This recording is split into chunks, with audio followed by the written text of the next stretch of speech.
আমার এই কণ্ঠে তুমি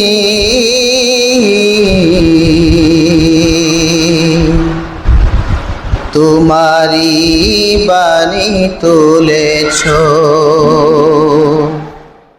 বুকের দেরাজে তুমি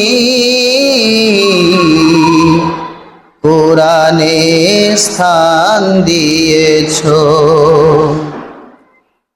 এত ভালোবাসো কেন মালিক আমায়, কি করে করি তার শুকর আদায়। এত ভালোবাসো কেন মালিক আমায়, এত ভালোবাসো কেন মালিক আমায়। পৃথিবীর